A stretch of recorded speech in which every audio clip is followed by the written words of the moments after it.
ದೇವರ ಆತ್ಮದಿಂದ ಜಗತ್ತು ಉಂಟಾಯಿತು. ದೇವರ ಆತ್ಮವಿಲ್ಲದೆ ಯಾವುದೂ ಈ ಜಗತ್ತಿನಲ್ಲಿ ಉಂಟಾಗಿಲ್ಲ. ಈ ನಿಸರ್ಗದಲ್ಲಿ ಸೃಷ್ಟಿಯಲ್ಲಿ ದೇವರ ಆತ್ಮವಿದೆ. ಮನುಷ್ಯ ಇದನ್ನು ನೋಡುವಾಗ ಅವನಿಗೆ ಸಮಾಧಾನವಾಗುತ್ತೆ. ಅವನು ಗಿಡಗಳನ್ನು ಬೆಳೆಸುತ್ತಾನೆ, ಪ್ರಾಣಿಗಳ ಜೊತೆ ಆಡುತ್ತಾನೆ. ಯಾಕೆಂದರೆ ಅವರಲ್ಲಿ ಆತ್ಮವಿದೆ, ದೇವರ ಆತ್ಮವಿದೆ. ಮನುಷ್ಯ ದೇವರನ್ನು ಬಿಟ್ಟು ಸಂಸಾರದಲ್ಲಿ ತಿನ್ನೋದಲ್ಲಿ, ಕುಡಿಯೋದಲ್ಲಿ, ನೋಡೋದಲ್ಲಿ, ಸಂಸಾರದಲ್ಲಿ ಮುಳುಗಿದಾಗ ಆ ಸಂಸಾರ ಅವನನ್ನು ನಾಶ ಮಾಡುತ್ತದೆ. ಮನುಷ್ಯನು ಸಂಸಾರಕ್ಕೆ ಬಿಟ್ಟು ದೇವರ ಕಡೆ ತಿರುಗಿದಾಗ ದೇವರ ಆತ್ಮ ಅವನೊಳಗಡೆ ಬಂದು ಅವನ ಉದ್ಧಾರ ಮಾಡುತ್ತದೆ.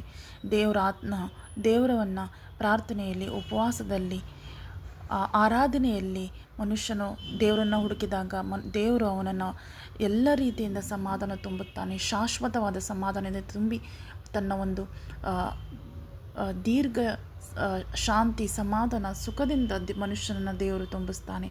ದೇವರಿಂದ ಮಾತ್ರ ಮನುಷ್ಯನಿಗೆ ಸಮಾಧಾನ ಸಿಗುವುದು.